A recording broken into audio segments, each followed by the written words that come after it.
First of all, good afternoon. Thanks for inviting me to speak about what we do at Ord Public Schools. And quite honestly, very different, but very similar to what takes place at the other two schools that we've heard from. First of all, you may be asking, where is Ord? And I think it's important for you to get a geographical sense about where Ord is. If Kearney is the middle of nowhere, but the center of everything, we're just a little north of that place. And we are really out in the sandhills of Nebraska. Our population, Jacob, you can keep going, is around 3,500 people.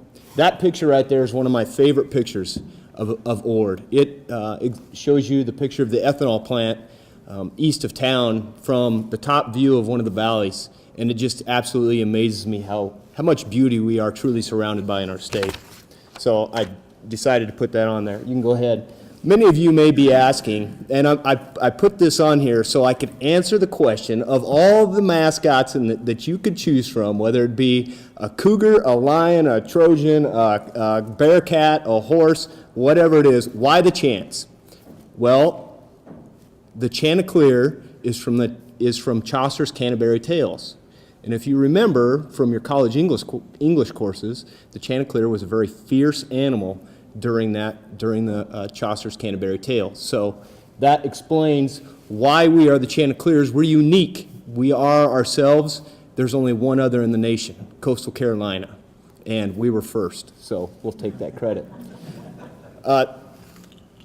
Really, the key for us is the partnership between our Chamber of Commerce, the Ord Area Chamber of Commerce, and the Ord Economic Development Board. And since about 2000, we've sat down and had numerous conversations about what it is that we can do to help each other out.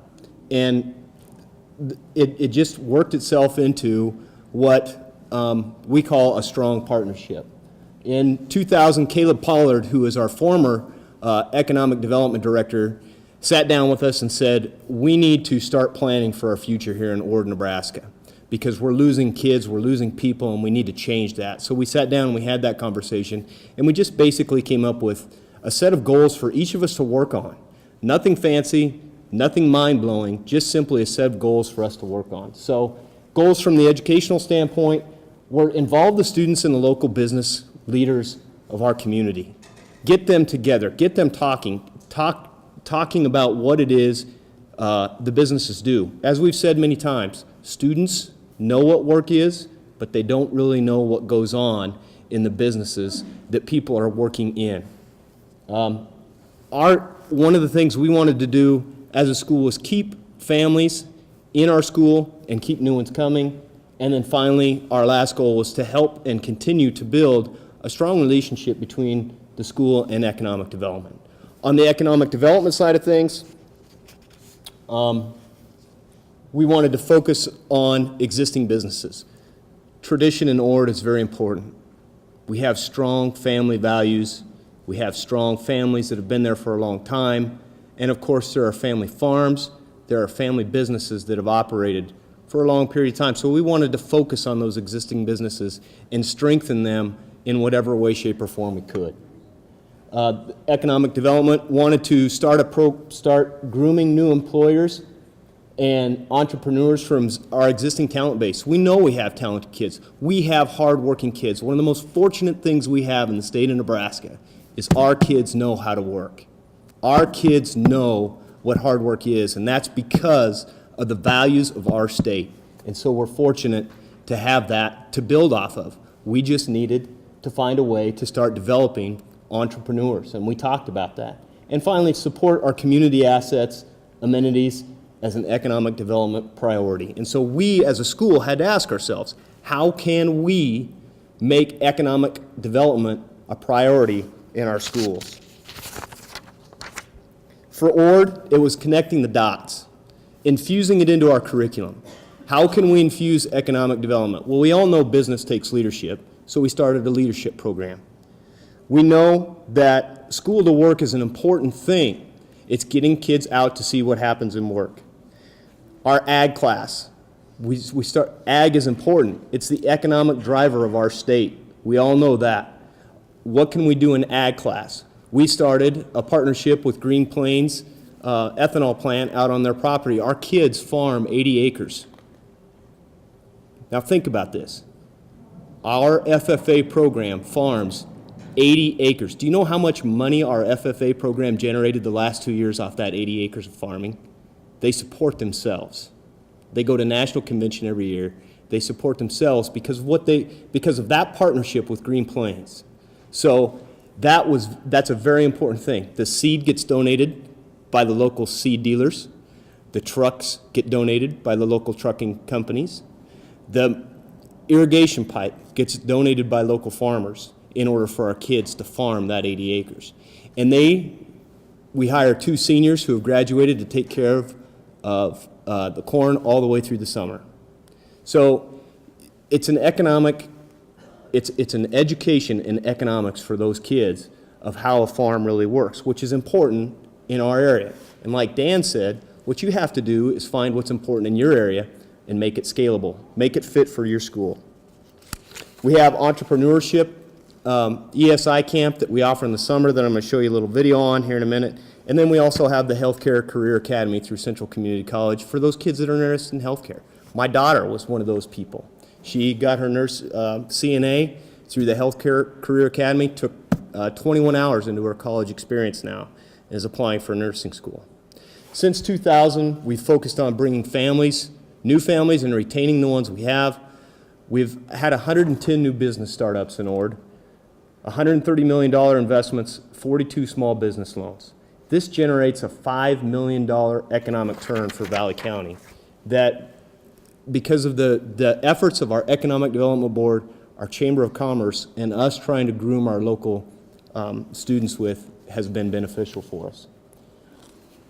I was asked to talk about reVISION because recently this year we started a partnership. We brought someone else into that partnership through the Nebraska Department of Education Career Technical Education Institute, and we brought them into the fold because we needed to refocus. It's been 13, 14 years.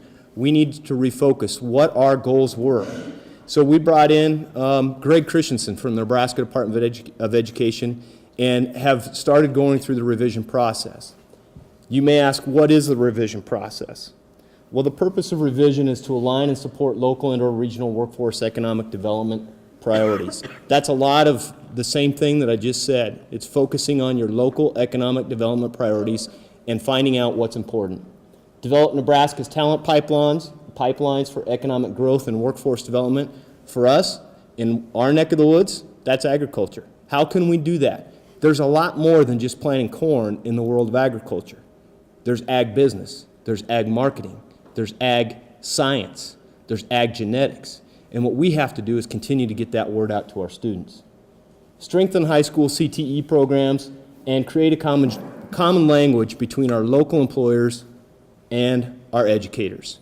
And so those teachers that we have in the CTE offerings of our school, we have to bring them together with our local business leaders, and we have to find a way for them to start a common language. And that's what reVISION has allowed us to do. reVISION is a sequence of 5 events. Essentially, last summer, we signed up for the revision process and began planning. We had part 1 where our school counselor, principal, myself, our CTE program staff sat down and analyzed what we offer. What are our programs of study? What do we have? We offered those. We looked at them. We analyzed them. We found out we're, no surprise, pretty heavy in agriculture. We're pretty strong in business. We need to work on our IT. And we found out some other things that were important that we need to put into place. Part 2, we met with the career education staff and we talked about the Battelle study that Dan referenced. We talked about the economies that drive Nebraska development, and we talked about how can we retain kids in our state and give them the skills they need, whether it be for a 4-year college, a 2-year college, or entering the workforce right away. How can we target those kids and what can we get them to get them where they are at? So what is reVISION really? It's a series of meetings. The last meeting we had, just most recently had, was a part 3 engagement. And the engagement meeting allowed us to bring in community members and talk to them about what they needed. We sat and listened to their needs. We found out we need a machinist at the Napa store. We found out we need skilled laborers to work on Triple T farms. We found out we need people to put into specific jobs in plumbing and woodworking in our community. So now we have to come up with an action plan as to how we do that. That's the next step. The community engagement piece was so strong that 2 hours was not enough time to allow for that discussion. We had people after the 2 hours say, can we come back? Can we do this again? So 2 weeks later, we scheduled another community engagement piece, and we had the community come back and talk to us. And we found out more of what we can do, more of what they're willing to partner with us on, and more of what we can offer our students to continue the process. So that's what reVISION has done for us. We found out some ahas. I talked about that a little bit. But why reVISION? Mainly, it allows you the opportunity to analyze what you're doing and ask yourself in your curriculum, are we offering things that we can offer? Can we improve our offerings? Can we come up with more programs of study? The meeting facilitated by the NCE staff educated us on some of the things these people have spoken of earlier. What jobs are there now? What jobs are going to be there in the year 2020? Go ahead. This is the community engagement piece. The gentleman standing in the middle is Greg Christiansen from the NDE. I strongly urge you to contact him if you would like to engage your school in the revision process. The action plan is going to take what we've analyzed. It's going to take our staff ideas, our community input, and hopefully, as we funnel that out, it's going to create a pathway to prosperity for our students. That's what our focus is now.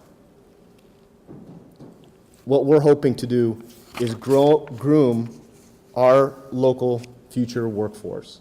And you can see some of the people that are willing to partner with us on that. They're there. They're in your community, just like they are ours. We just had to sit down and talk about it. This is the combine that our 16, 17, and 18-year-old kids harvest the corn with. I just thought that's cool.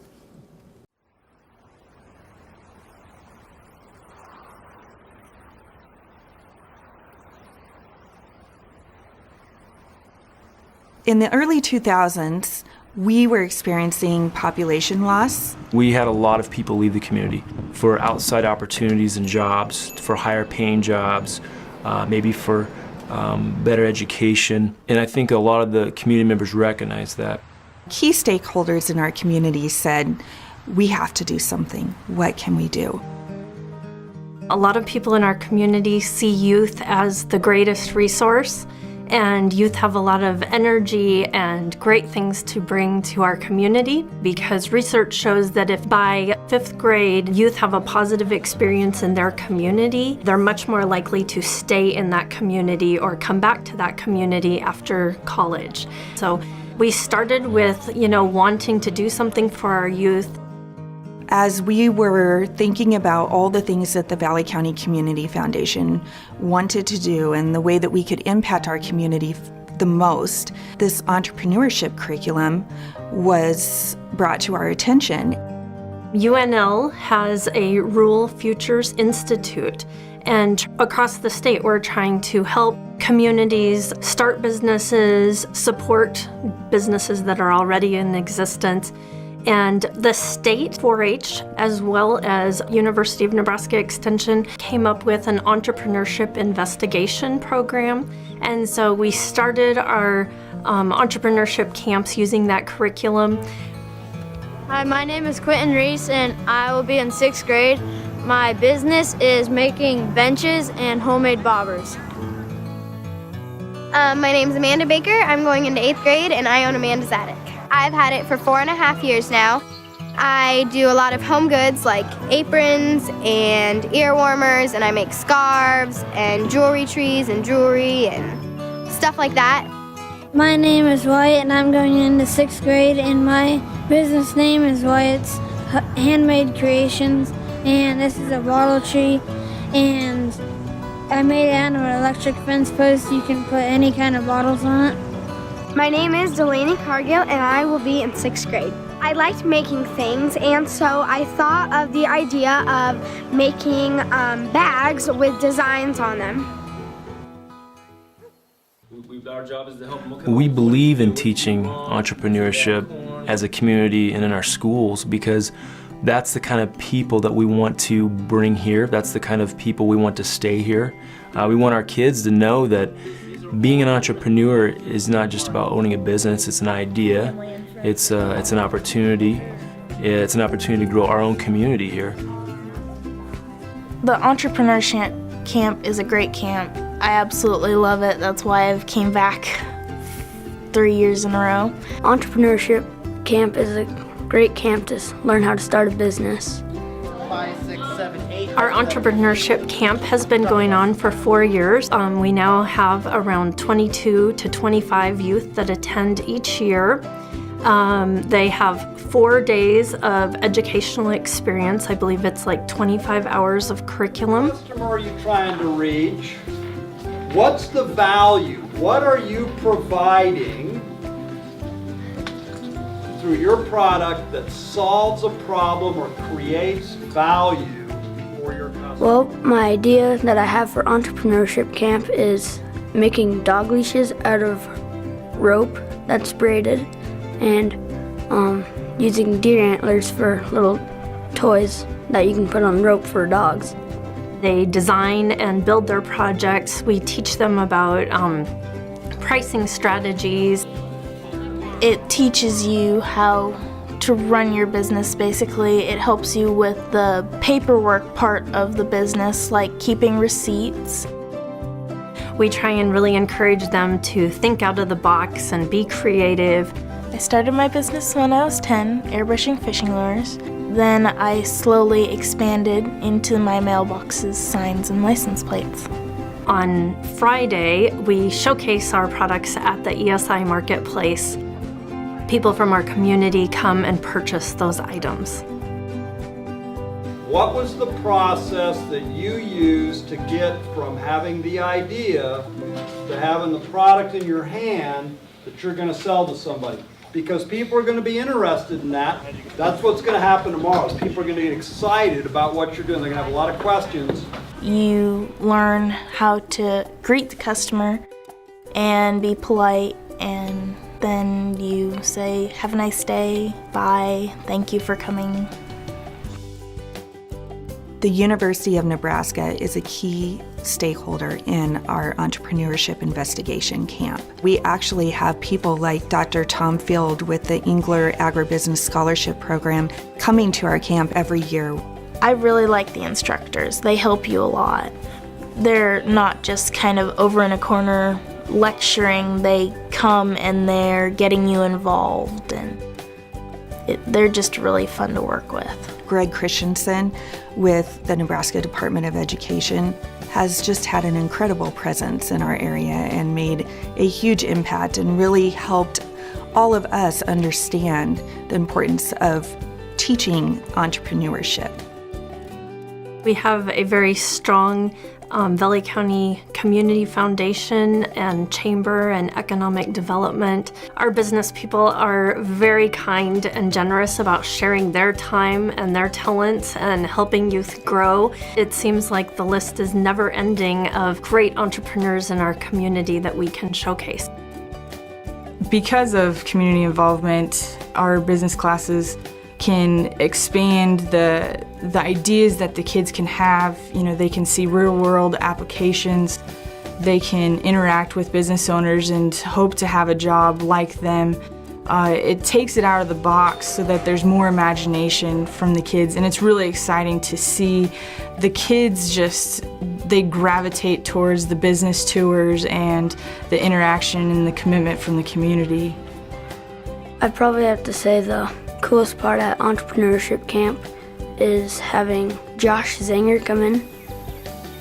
I work for our family seed business, which is Zanger Popcorn Hybrids. I grew up on our family farm. My father started the business and he started breeding popcorn in the early 1980s.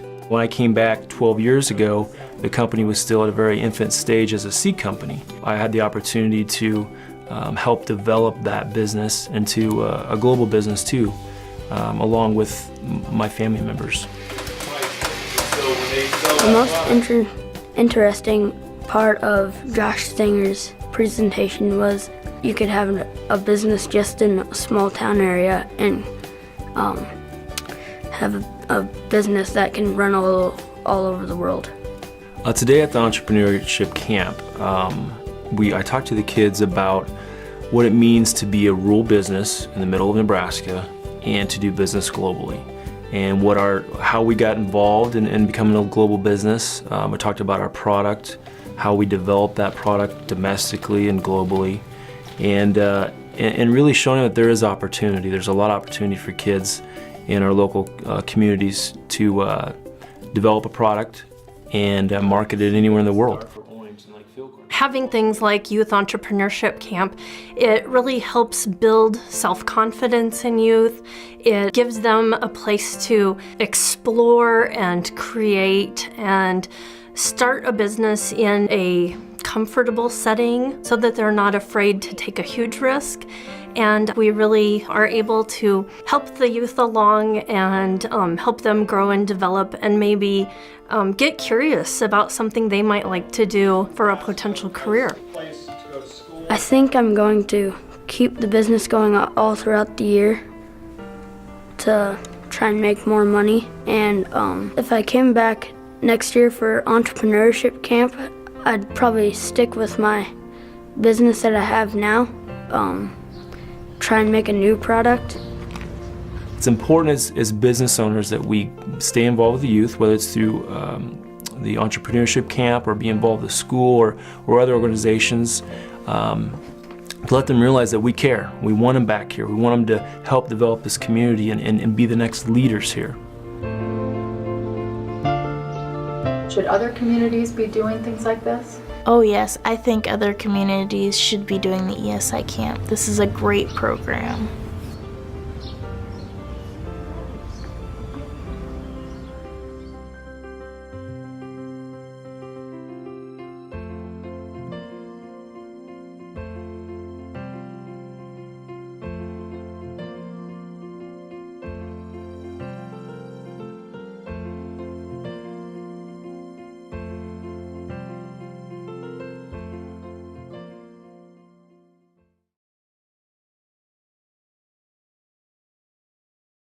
So that's the entrepreneurship camp that takes place in Ord every summer. And these people spend a tremendous amount of time working with our youth, and that's the key. Josh Zanger that talked about a little bit there about bringing people back. He owns Zanger Popcorn, so one of the largest popcorn companies in the United States, but also globally ships over $4 million worth of popcorn a year to Turkey, all different countries. I can't even name them all, but he's on the school board, and he's always coming back and telling me stories about that.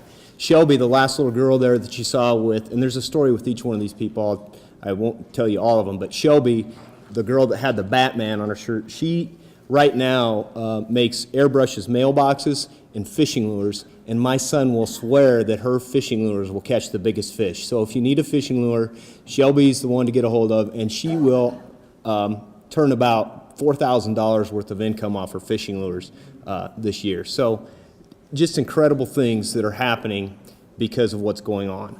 Again, our goal, one of our goals, was to get to our graduates and say, we want you back. And in 2012, we gave a graduate survey to our graduating class, and we have 22 of the 32 students, or 70%, said, yes, we want to come home. We had 2 maybes, and we had 2 that said, no, I'll never come back to a small town, but we'll keep working on them, and we'll get them back. So that's kind of our goal. I guess in closing, what I would say is the key to success is there's no magic bullet. And the revision process has made sense for us at where we're at in our relationship with economic development, the Chamber of Commerce, and Ord Public Schools. I would highly encourage all of you to look into the revision process if you haven't done so in your school. The last point about the revision process that is worthy of note to any superintendent in this audience is that there is you're eligible for a $50,000 grant piece at the end to help buy some of these things that we've heard of, some of the equipment. So that's kind of where I will leave it. We focus on 3 things: relationships, trust, and communication in our school and with our economic development programs and chamber. So thank you.